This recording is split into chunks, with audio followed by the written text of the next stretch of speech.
Thank you all for joining us here at Pasadena Heritage in the beautiful and historic Lynn House. We love having our programs here, and we're so happy you can be here with us tonight. My name is Kevin Kosick, and I'm the Executive Director for the Book Club of California, and it's my pleasure to come down here once a month to host these events with you all. For those of you that might be new to the Book Club of California, we are a nonprofit, member and donor-supported organization that is dedicated to preserving and promoting the history of the book and the book arts. Oftentimes we do that with a focus on the history and the literature of California and the West. Now, the book club publishes limited edition, finely made books. We have a scholarly journal called the Quarterly Newsletter for our members, and we have keepsakes that we provide to our members. We host a year-round series of programs like the one this evening on topics including fine printing, design, typography, bookbinding, collecting, California history, and much, much more. Now, if you're not a member of the book club, you should be. Or if your membership has lapsed, you should renew it. Or if you're just interested in what we do, you should consider joining our century-long tradition. Our membership dues are modest, the benefits are many, and we simply can't do the work of the book club without the support of our members, so I encourage you to talk to me after the program or visit us online at bccbooks.org to learn more, to join, or to donate. Now, tonight's program is titled Cruising J-Town, and our speaker is Oliver Wang. Now, Oliver Wang is a professor of sociology at California State University, Long Beach, and he's the curator of Cruising J-Town, Behind the Wheel of the Nikkei Community, produced by the Japanese American National Museum and hosted at the Peter and Merle Mullen Gallery at the Art Center College of Design here in Pasadena. It's on view now. You should go see it. I think a couple of you have already seen it. Oliver is an author and a cultural scholar who previously wrote Legions of Boom, Filipino-American Mobile Disc Jockey Cruise of the San Francisco Bay Area from Duke University Press in 2015. And he has written about Asian American music, film, food, sports, and other arts and culture topics since the 1990s. He lives with his wife Sharon, who's here in the back, in the San Gabriel Valley here in Los Angeles. Now, Cruising J-Town, Japanese American Car Culture in Los Angeles was just published by Angel City Press, and it explores how generations of Japanese Americans in Southern California shaped and were shaped by local automobile cultures and industries, from desert lake beds to concrete speedways, gas stations to design centers, and much, much more. The book, which we have available for purchase here in the back, if you're interested, there is a copy open you can look at, features interviews and oral histories that chronicle the people and stories behind how Japanese Americans have played vital roles in countless car scenes throughout the region. Tonight, our speaker, Oliver Wang, will talk about Cruising J-Town, and if you hold your questions to the end, we will come back up to do some Q&A at the end of the presentation. So now join me in welcoming our speaker, Oliver Wang.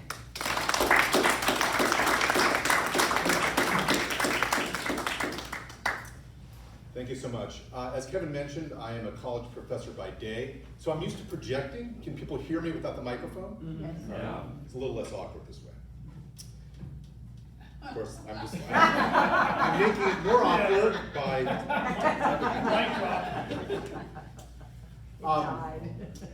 Thank you so much for having me here. It's a real privilege to be here in Pasadena on the first of back-to-back talks. Tomorrow night I'm going to be at Vroman's, which was my childhood bookstore. And there's two reasons why, especially having these two events in Pasadena mean a lot to me. One is just part of my personal history. I grew up in San Marino for both middle school and high school. I have lived along with my family in South Pasadena since 2010. So I was trying to do the math. I've spent 22 to 23 years out of my 52 years living in this part of Los Angeles. And so this means a lot just to be here in this space to be able to talk to. I'm sure there's probably a few Pasadena natives in the room with me right now. And again, just to have this grounding in a way that this is my backyard. I grew up out here. So that's meaningful for me, number one. Number two It has to do with that I was invited specifically by the Book Club of California to talk, as Kevin was so graciously articulated in his intro, about something that's very much rooted here in Los Angeles, right? And so the two things I want to highlight here, this is the logo for the exhibition, the other one is the book cover. In both cases, what they seek to anchor is that this is a project that is very much rooted here in Los Angeles. And so by extension, just so there's no misunderstandings, what I will not be talking about is none of this project has anything to do with Japan, Japanese culture, or even Japanese car brands, even though yes, Japanese car brands do enter into this a little bit. But what Cruising J-Town is about is, it is about the Japanese American community here in the Los Angeles area going back over 110 years. In particular, this week actually marks a near anniversary, which is one of the kind of first stories that we tell in both the book and the exhibition, is a race that happened at Ascot Park. And this was when Ascot Park used to be in South Central Los Angeles, I think specifically at the corners of Central Avenue and Florence. And it was held, sorry, I left the date out here, this was an event held on August 8th, 1915, which means that we are 110 years and 5 days after this race was held. And what is significant about it, if I'm just gonna go back to this slide, is this was considered to be the first Japanese auto race, it says ever held in America, but it was also billed in the LA Times as the first Japanese automobile race held anywhere, because by this point in history, there had yet to be an auto race held in Japan. Instead, Japan sent over 4 drivers to Los Angeles to take part in this event. This is a photo that we actually found in the Japanese American National Museum's archives of this very race. So I knew about the race already, and finding a photo of the race in the museum archives was really, really quite extraordinary. And the fact that it happens to coincide with 110 years, almost to the day, of when the exhibition opened and when this event tonight is really symbolically meaningful, because it establishes the timeline in which a lot of these events have happened. Even though the primary drivers that you see here came over from Japan, behind the scenes, one of the main people involved, and this is someone that I spent a lot of time in both the book and also the exhibition talking about, was a local Japanese immigrant named Fred Jiro Fujioka, who came to California in the early 1900s as a teenager and became basically the most important Japanese American car figure in pre-war, not just pre-war Los Angeles, but I would argue pre-war America. I won't have time to get into his story, but he was behind this event, and so even though the drivers are coming from Japan, it was a local Japanese American immigrant who was fundamental in making this event happen.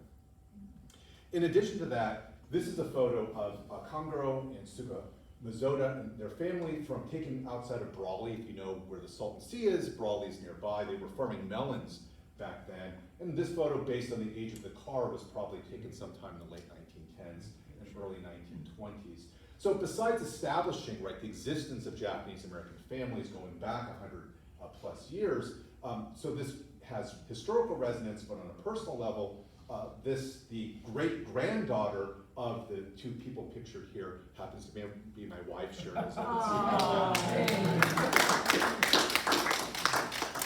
But part of the point here is that this community has been in California, has been in Southern California for 6 generations and counting, right? So this is not a recent story. This is a story that really, parallels in a lot of ways the evolution of Southern California as a populated area. The Cruising J-Town, again, the project, both the exhibition and book, looks at myriad diverse sets of stories from the car world and the ways in which Japanese Americans have intersected with that world.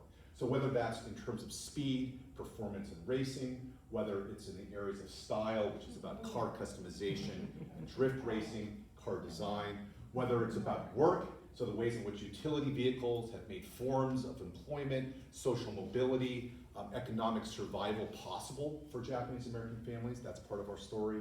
And then last but not least is the overarching theme of community, right? So the ways in which, as I've said, this community has been rooted here. My apologies.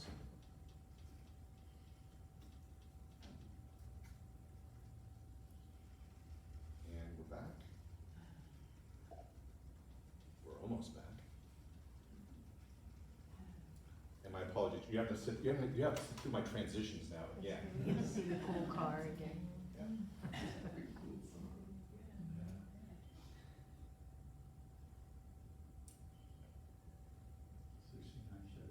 All right, and this is where we left off. And what I was saying here is the theme of community connects, as I've been stressing here, to the very long roots that this community has in the area, including that last photo in the bottom right is of young people literally cruising J-Town. It's taken from Little Tokyo in 1982, when there used to be a thing known as the Nisei Week Cruise. So for all these reasons, cruising J-Town is about, again, this long community history rooted here in Southern California. One of the things that I learned through working on this is that this is a community that has, as I've stressed here, is deep roots. It is a very large community historically, but because it's been here for so many generations, it's also a very small community. And I'm going to share one of my favorite stories connected with this, and it has to do with the name that we chose. So Cruising J-Town was inspired by a 1975 documentary called Cruising J-Town, directed by Dwayne Kubo. He was one of the founders of Visual Communications, which was one of the first Asian American telecommunications associations established in the 1970s. And this documentary was about the formation of a well-known, very popular Asian American jazz fusion group known as Hiroshima. This is one of their photos from 1980, but the group itself formed in the early 1970s. Its band leader is Dan Kuramoto, very handsome guy with the kind of Asian afro standing right there. We chose the name Cruising J-Town because, frankly, it sounded cool, right? It centers cruising and sort of the activity of cruising, and then J-Town sort of anchors it within the Japanese American community. So in thinking about the title of that documentary short, for us, it was sort of, yeah, this is a great name for our exhibition. The thing about, in choosing this name though, we didn't really fully understand or fully appreciate was how much even the title itself inadvertently dips into all of these intersections within the Nikkei community. So we interviewed Dan Kuramoto because one of the things we knew about him is that his father, Jack Kuramoto, was a pre-World War II hot rod mechanic and racer. This was his roadster from the late 1930s. And already by this point in time, Jack had already opened up a gas station, a service station at the corner of 2nd and San Pedro, which is right there in Little Tokyo. This is a photo of Jack at his station taken in 1940, so just before the war. He's standing next to Takeo Chiki Hiroshima. Chiki Hiroshima grew up in, I want to say, was it the Glendale area? Jack is from Boyle Heights, East LA, the east side. Chiki was one of the most respected racing mechanics in the 20th century. He got his start in the 1930s as a teenager as a so-called riding mechanic, and the reason why they called them riding mechanics back then is because the mechanics literally rode in the race car they would service. And so if the car had a problem, they would pull over, the mechanic would jump out of the car, fix it, jump back in the car, and then back they went. They eventually got rid of it because they realized it was really dangerous to have a side passenger as this. But this is what Chiki was known for. Chiki's going to come back in this story in just a moment. Like 120,000 other people of Japanese American descent, both of these men were sent and incarcerated during the duration of World War II because of Executive Order 9066, signed into law in February of 1942 by President FDR, which mandated the removal and incarceration of, again, all Japanese Americans from what were known as the Western exclusion zones, which were basically all of the Pacific states. A very dark moment in American history, which, if you don't mind me getting slightly political here, it feels like we are on the verge of dipping back into. So the ways in which we're supposed to learn from our own history, maybe not always, that lessons have not always stuck, as it would appear. Now, luckily for Jack, he had an employee, not Japanese American, who was at the gas station and was able to keep it running during the duration of the war, so that when Jack and his family came back from, I believe they were incarcerated at Manzanar in Central California, they were able to take their business back and get back on their feet as soon as possible, which was something that many Japanese American families were not able to do. This is what Jack's garage, which it started off as mobile auto service, then it became Jack's Auto Service. This is what it would have looked like in the 1970s. And because of their location in Little Tokyo, this was one of the most popular service stations for the Nikkei community in the downtown area, because people could come, drop off their cars with them, go shopping, go eat, do a little, go to the market, whatever they needed to do, and then they would come back and the car would be completed, right? So, second in San Pedro is where Jack's auto service was known. So we already have one layer, is that in choosing the name Cruising J-Town, it inadvertently ties us into the history of Dan Kuramoto's father, right? Jack Kuramoto, who ran this well-known Little Tokyo gas station. But it goes even deeper than that, because Dan's younger brother, John Kuramoto, was a three-time back-to-back-to-back national champion in quarter midget racing. A quarter midget race car is basically what you're looking at here.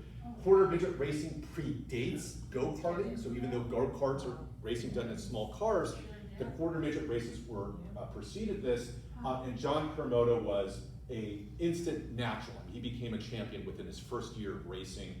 He really took to it. One funny story to share about this is the race car that you see John sitting in, this was the first prize for a motor oil endorsement contest, where whatever service station could sell the most motor oil, whatever this oil company was, would win this car. And because John was interested in getting into racing, and because his parents and his brothers all worked at a gas station, they sold a lot of motor oil in order to win this for them. So, it's kind of a bit of a family affair, but it put him in this car, and again, he became a back-to-back-to-back champion. However, John was not alone in this as a Japanese-American interested in quarter midget racing. From a completely different lender, we found this photo, which includes John along with Ron Yamaoka and Brian Mizushima. This was taken in the late 1950s at a race up in the San Fernando Valley. And if you look through Japanese-American newspapers from that time, you will see a lot of race results from quarter midget races in which there are a lot of Japanese-American names represented there. So John was certainly not alone by himself. So, Cruising J-Town, Hiroshima, Dan Kuramoto, Jack Kuramoto, John Kuramoto. Let me not leave out the third Kuramoto brother named Ford Kuramoto. Ford, that name, not a coincidence. As I mentioned before, Jack, their father Jack was a hot rod racer. Roadsters back in the 1930s were mostly built almost exclusively on Ford platforms. So Ford was a brand that Jack Kuramoto was quite fond of, and he gave that name to his eldest son. All right. We're not done yet. So, if you remember, I mentioned Chiki Hiroshima a moment ago. This is him 25 years into the future. And he's standing next to, anyone recognize who he might be standing next to? George Takei. So now this photo was taken in 1965 at Ontario Speedway, and it's because this is before Star Trek. So George was a relatively unknown actor at the time, and he had just been cast in one of his first movie roles playing a racing mechanic named Kato. And this was for a film called Red Line 7000. It was a stock car drama, right? You can see George there, it's Kato. And it was a movie that was directed by filmmaker Howard Hawks. Now, because George wrote the foreword to the book, it's a beautiful foreword, if I may say, I did ask George about that photo with Chiki Hiroshima to ask, was your character Kato based on Chiki Hiroshima, which would make sense. Chiki, as I mentioned before, was one of the most respected mechanics on the Indy car circuit for mid-century. I mean, anyone who knows racing in the 20th century knows the name of Chiki Hiroshima. It would have made sense that his character playing a racing mechanic would have been based on Chiki. But what George told me was, I had never met or even heard of Chiki until that day at the racetrack where we met each other and took that photo. And so I asked, well then do you know anything about your character? Why did they want you to play it, or why did they want a Japanese American to play it? And what George told me is, it's because in real life, Howard Hawks' personal mechanic was Japanese American, and therefore he wanted to cast a Japanese American as that character. Now, I went back and asked George, well, do you remember what was the name of that mechanic that your character was in essence inspired by? And George couldn't remember because it had been 60+ years ago. But Howard Hawks, the name kind of stayed in my head.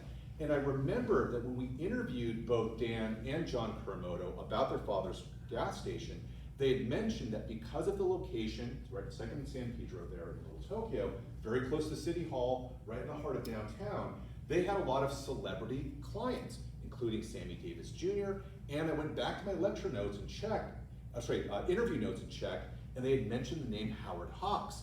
So I then texted John and said, hey John, when you mentioned Howard Hawks being one of your dad's clients, how close were they exactly? And John replied, well, you know, Howard hired my dad to service his personal car collection.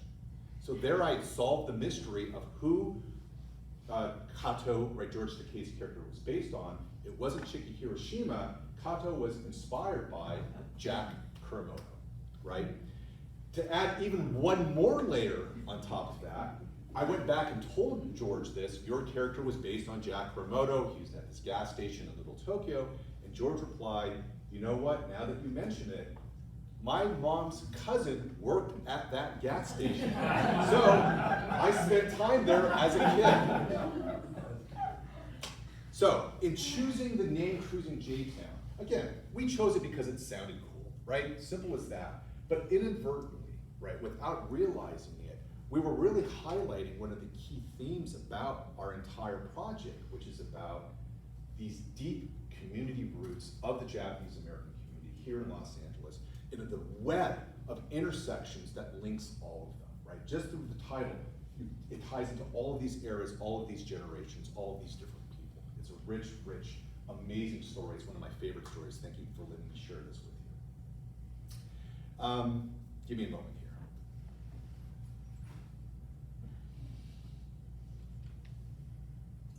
I just want to make sure I'm okay on time right now. Okay.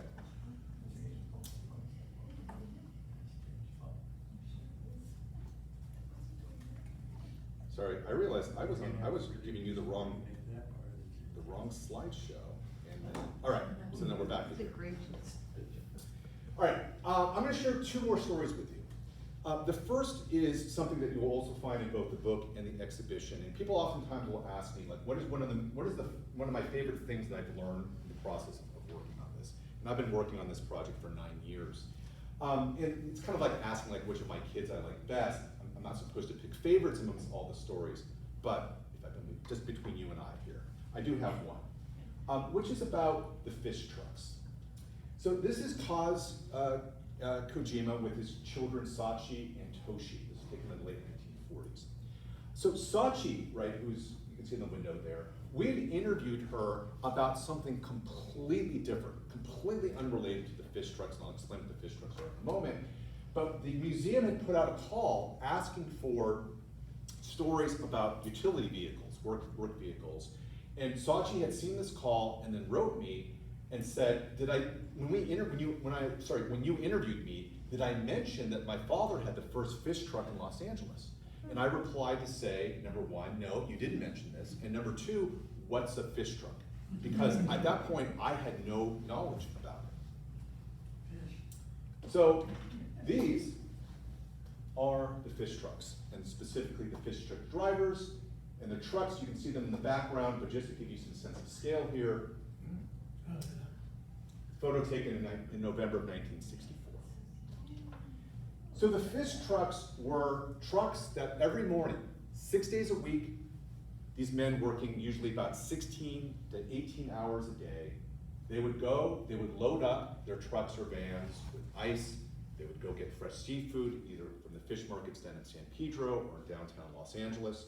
They would go to wholesale markets and stock up on rice, tofu, other kinds of Japanese food goods, and then they would drive all around the greater Los Angeles area, delivering and dropping off these food items. Every week, they would have their routes, right? They would go door to door. And they did this from the late 1940s through the early 1990s. So there were multiple generations who grew up with this. If you grew up with the Helms Bakery trucks, kind of the same idea, except in this case, they're dropping off fish and not bread. Now the fish trucks as a phenomenon are primarily happened after World War II, and partly it was because of the demographic and geographic changes within the Japanese American community. So this map from 1940 shows where most of JAs lived back before the war, not surprisingly, mostly densely clustered near the downtown area. Compare this with 20 years later, after the war, and then the generation, and all those red circles represent the major Japan towns that sprung up in the generations following World War II. As far north as Pacoima, it's the Sawtelle area in West Los Angeles. Down in the South Bay, you have Gardena and Torrance, Crenshaw in Mid-City, Little Tokyo, Boyle Heights, East Los Angeles, and then right here in Pasadena, we also have a historical JA population here. Now, the big difference that you can see is that this population began to disperse, and it dispersed itself geographically. But this created a very basic problem, which is that if you had moved out to Pacoima or down to Torrance or Gardena, you moved out there, but the Japanese food markets didn't move with you, right? This is way before the eras of Maracais or Mitsuas or Nijias or all the kind of popular Japanese markets that you can find throughout LA now. If you wanted to get your food shopping done for Japanese food goods specifically, you had to come back to downtown, but that's not always going to be convenient based on living out in these further flung suburbs. So what the food trucks did is they closed the distance on behalf of all of these different households. Instead of people having to drive down from the San Fernando Valley to Little Tokyo, they drove out to the valley instead. They drove down to the South Bay. They drove east to the east side, the Inland Empire, etc. And as I said before, they did this 6 days a week, and they did this for 40 plus years. This is a video, home movie I should say, taken by, it was a father and son were both fish truck drivers, and this was shot to be the day of the life of a fish truck driver. So what you'll see here is they're leaving the house in the morning, they're driving down, this is to a fish cake market, so they're picking up fresh fish cake to sell. And honestly, when this footage came to light for us, I mean, it felt like a minor miracle. The fact that someone even thought to shoot this, to have any kind of movie footage, but to shoot it to be a day in the life of was remarkable. So here they are headed down. This is now in San Pedro. This is one of the main fish markets that people would have gone shopping at.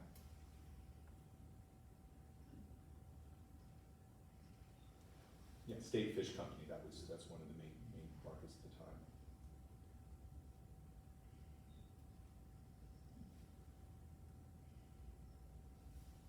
And then they're off to make the rice.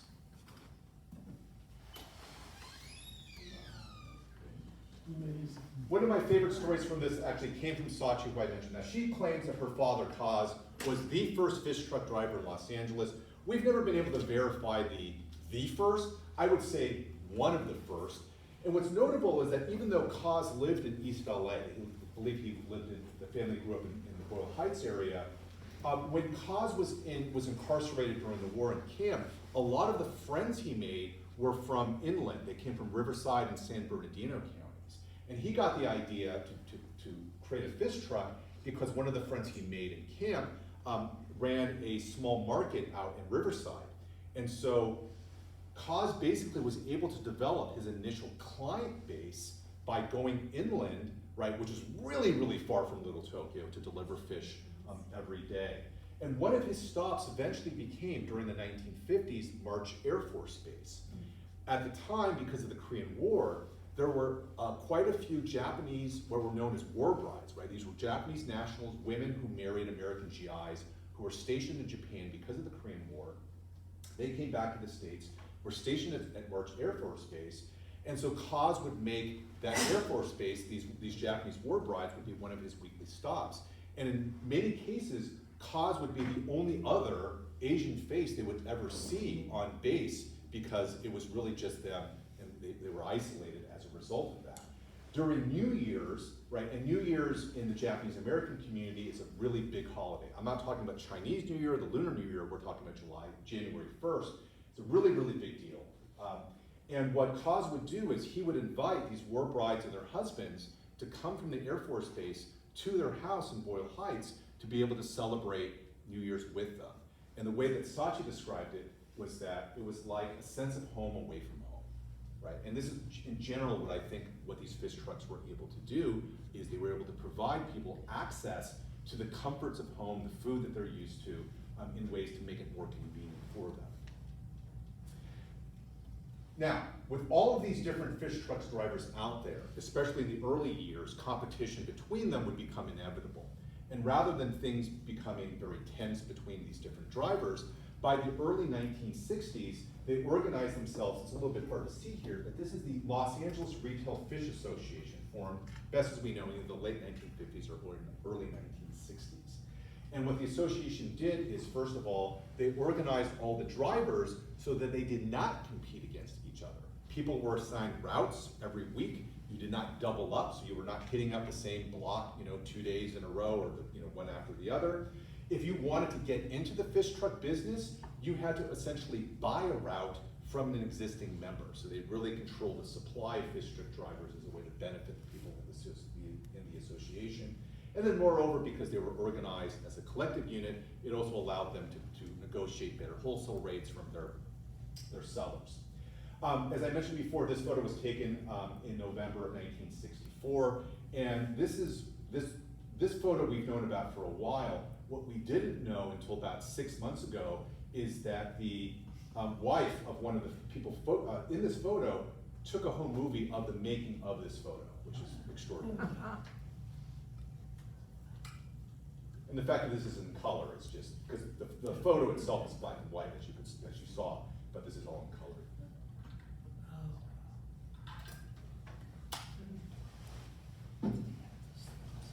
As I mentioned, the end of the fish trucks come in the 1980s and 1990s, mostly for two reasons.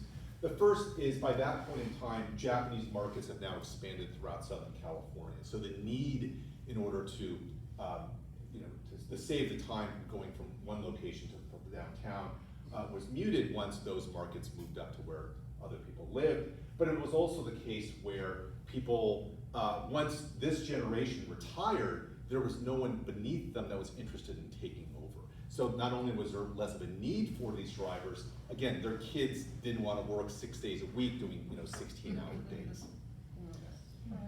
Even though all of the drivers were adult men, their families and their wives often played pretty important roles. Most of these trucks, it was their wives who kept the bookkeeping, so make sure all the accounting was done well. And then the kids were oftentimes enlisted so that when their fathers came home, it would be the kids' job to clean up the truck or van, to clean it out, to restock it for the next day. Much to the point where Lois Yamada is the daughter, the oldest daughter of Shiro Terimoto on the left here.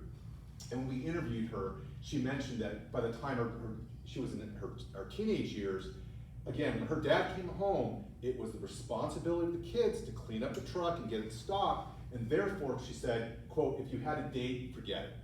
She wasn't really kind of cut into her socializing as a result of that. As I mentioned before, New Year's is a major holiday within the JA community, and that means food-wise, these truck drivers would have all of these special orders. So this is an example of what a special order from would have looked like. For Oshogatsu, that's what New Year's is known as. I'm just going to highlight on here one of the things so the kids of these drivers who were old enough to drive themselves, so they were 16 or older, they had the license, were oftentimes enlisted during New Year's to help make deliveries because there were so many special orders to make. And the one thing that the kids hated delivering were lobsters. And the reason being is that if a lobster arrived and any of the antennae were broken, that's considered bad luck, in which case you had to go back home, you had to get another lobster, you had to go back out to wherever you were to drop off another one. So anytime they had to drop off lobsters, they were praying that no one would call the house, because if they called the house, it means that something went wrong with the order. So the lobsters, they didn't like people who ordered lobster for that reason.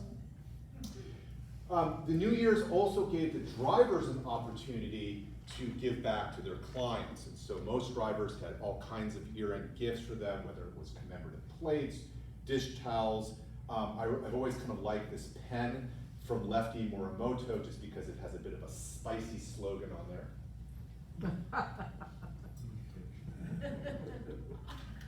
So you can see all these things. As I mentioned earlier, the fish trucks existed well into the 1980s. This is actually very cool, which we discovered. Ray Goto, his daughters, told us that there was a Japanese exchange student who was a photography student at Laverne University a photojournalist student specifically, and for his projects, this photographer would pick different people and essentially follow them around for a few days and shoot their lives. And this includes a photo series about Ray Goto and his truck. It constitutes, this is 2 images out of probably at least a dozen plus. It is the best documentation that we have, photographic documentation that we have of the fish truck. So we're very lucky that the daughters still have these to share with us. And the fish trucks, even though they haven't been around for, at this point, 30 years, are still very well remembered. I don't suppose anyone here remembers their fish truck. You do? Do you know who your fishman was? No, I don't. Okay. This was West LA. Okay. Do you remember the color of the truck at least? Yeah, it was green, kind of that. Right. So the green truck, right? I had pretty decent eyes. Alan Nakagawa is a LA-based artist, and he created a multimedia multimedia installation on wheels, including this is a clip from an animation that he created, because his truck was also a green truck. His driver was a Hatakayama, but there were a lot of drivers that had green trucks. Not all of them were driven by a Hatakayama brother. But nonetheless, my point being is these trucks are still very well remembered today, especially for the children who would come out to the trucks. They always wanted to get the rice candy that these drivers sold. And so when Shiro Terimoto passed away, this was just, I think, back in maybe the last 5 or 6 years, at the memorial service, the families prepared these packages of Botan rice candy with the Terimoto fish stickers to give out at the memorial service, because they knew that people who knew their father as children, this is what they climbed on the truck to buy. All right. Do I have time for one more set of stories? All right. I wanted to pick something that was also Pasadena-centric. And this one is perhaps, see, there we are right there. This one is perhaps not as fun, but it is very meaningful, especially for local history here. And the part that I want you to pay attention to is this, right, the 210 freeway. Now, as far as freeways go, it's actually one of my favorites. It's like you drive from here up to like La Cañada, headed up to the Angeles Forest, or a freeway or highway. I mean, it's very scenic, right? It's usually not super duper congested. But the construction of this freeway, right, as most all freeways are, incredibly disruptive. And specifically, it was disruptive to this part of northwest Pasadena.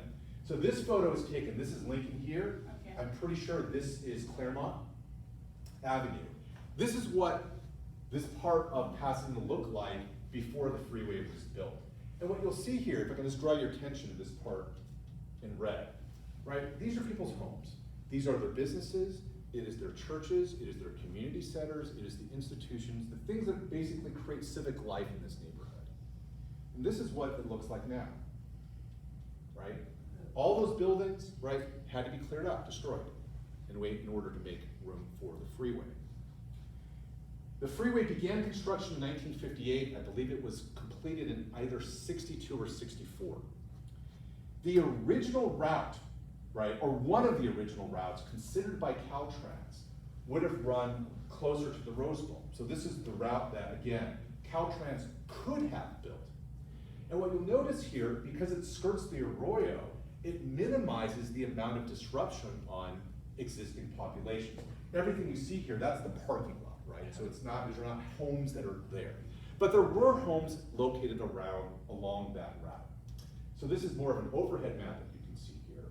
So the blue route, that's what they could have built. The green route is where they actually built it. And to make sense of this map and how this links to the history that I'm talking about here is, let me add the legend. Oops. There we go. So the shading represents how many people in which part of town were of color. And that part of northwest Pasadena was heavily of color. Black families, Latino families, Japanese and other Asian American families lived primarily in that area.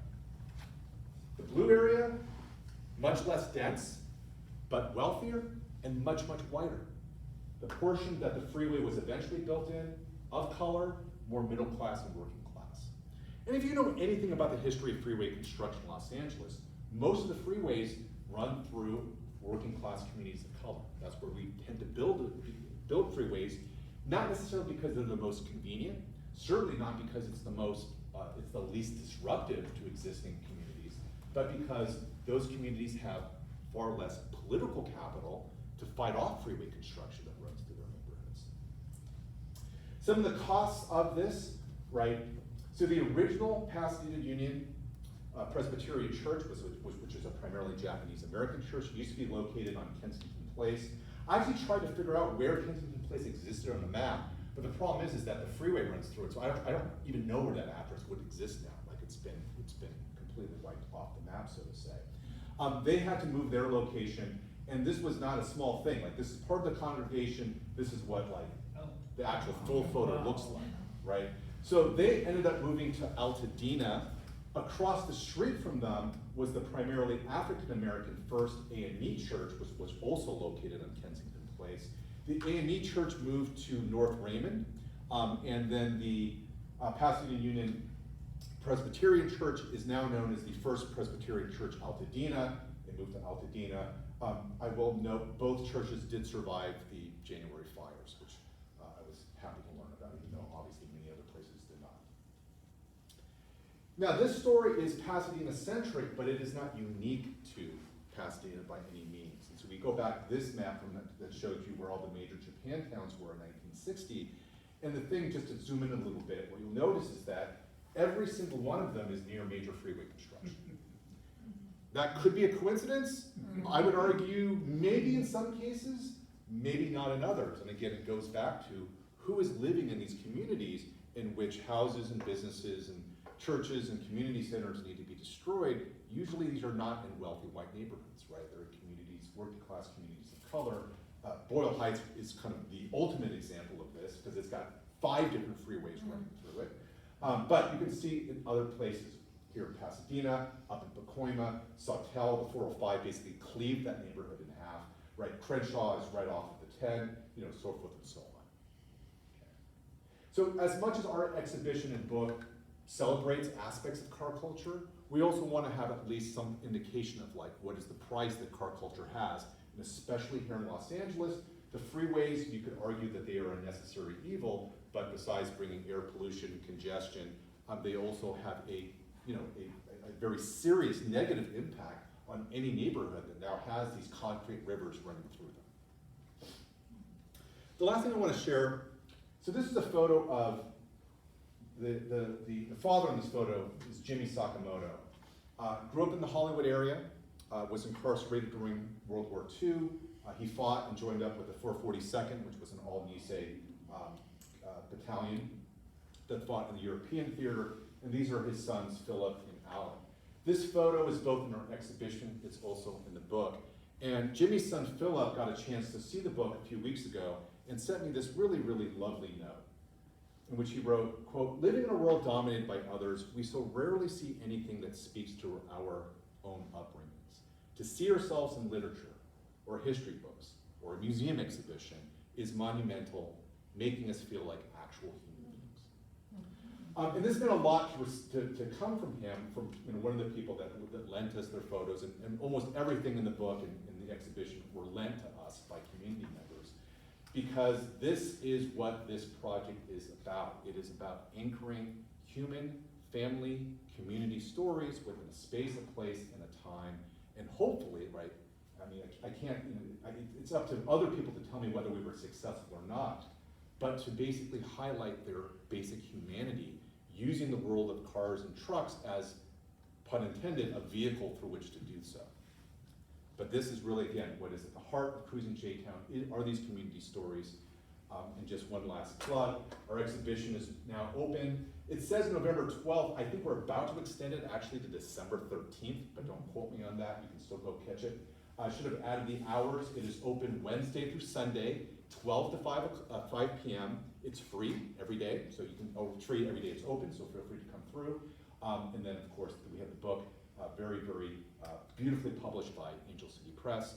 And I've taken up too much time now, so I'm just going to stop. And thank you so much for your time.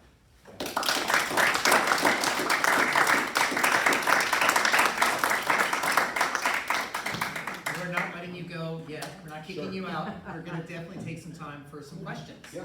So, Elizabeth, we'll start with you. Is your exhibit at Art Center up in the hill, or the South Campus.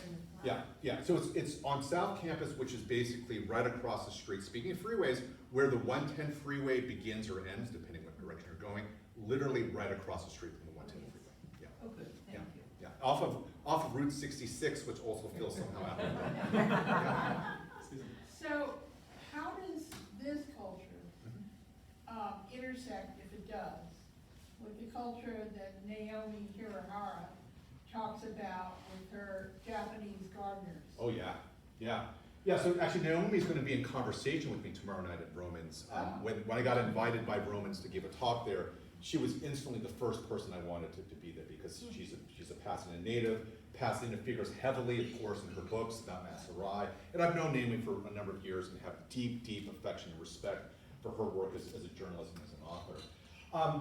I mean, you think about gardening. So the gardening trade within Japanese America, there was a point in the 20th century where J.A. gardeners were so frequent that it just became like a stereotype, like a joke. Like you see them appear in movies as a shorthand because they were so ubiquitous. Even though I think people tend to think of the J.A. gardening trade as being a post-war phenomenon, it really begins as early as the 1920s and 30s. And what makes it possible is the pickup truck, right? So early gardening in LA, and this is something that I think I learned about reading Naomi's book Green Makers, which came out in the early 2000s, which is all about Japanese American gardening in Los Angeles. Early gardening, people would use wheelbarrows, they would wrap hoses around themselves and bike from house to house to make a living. You can do it, it's not the most convenient thing, but then by the 1920s and 30s is where you have now mass access to basically early trucks. And the truck changes the proverbial game for gardening because now you can pack up everything you need and you can drive all over the city. So J.A. gardening begins in earnest before the war. It really explodes after the war for a variety of reasons, not the least of which is that a lot of first and second generation Japanese Americans are essentially shut out of other parts of the American labor market. So labor unions were heavily segregated. They didn't want non-white, or at least not specifically, they didn't want Japanese Americans working there. No doubt after the war, lingering resentment after World War II, I'm sure, played a role in that. So forms of self-employment become incredibly important, and gardening becomes one of the areas in which a lot of people in the J community flock to, partly because before the war, a lot of them were in truck farming. The agricultural dynamic changes because all of that land basically becomes suburban developments, but instead of having places to farm, now you have homes that have lawns that need landscaping, which then allows people to transfer their horticultural skills over to gardening. And like I said, the gardening truck makes all of these things possible. So we have a whole chapter in the book and in the exhibition that's devoted to gardening trucks. Naomi's younger brother, Jimmy Hirahara, Art Center graduate, actually built us a little diorama of their father's gardening van. That's in the exhibitions. Yeah, it's awesome. I want to make sure people have time to check out the book in the back, and so we're only going to do two more questions. If there are some questions, we'll do two right over here. It's more of a comment. Yeah. I had heard, I don't know whether it's true, but the city of Los Angeles used to require that you had to be a citizen to work for the city. But the exception was that you could be a gardener and you didn't have to be a citizen. See, this is a question. I should just call Naomi right now and say, hey, yeah, that could certainly be true. I don't know that part of the history, but again, I'll ask Naomi and get an answer from her at some point. Yeah, that's fascinating. And we'll take that last question. Sure. In your first photograph, did I see a wing on one of the cars? Oh, you know what? I think if you're talking about this image, let me call it up for you. Are you referring to, sorry, Not that one. yeah, this one. This one, yes. Oh, I went back too fast. Yeah, so as part of the festivities of the day, not only did they have the cars, but they also had a Japanese aviator who was a barnstormer flying a biplane. And as I learned about reading reports from the race, He got into some, let's just call it mechanical issues, and had to abandon the plane. He crashed, basically. Survived. He was taken to the hospital, or as the LA Times journalist who covered this wrote, he called it the anatomy garage, which I've never heard that metaphor used for a hospital. But I guess back in the 1915, people wanted some kind of floral, a little bit of purple prose with their journalism. So yes, that is a plane that you identified. It was A. Asakawa was the name of the aviator who was part of the festivities that day. Yeah, good eye. Yeah. Good eye, sharp Yeah. eye. Yeah. Well, just join me in thanking our speaker, Oliver.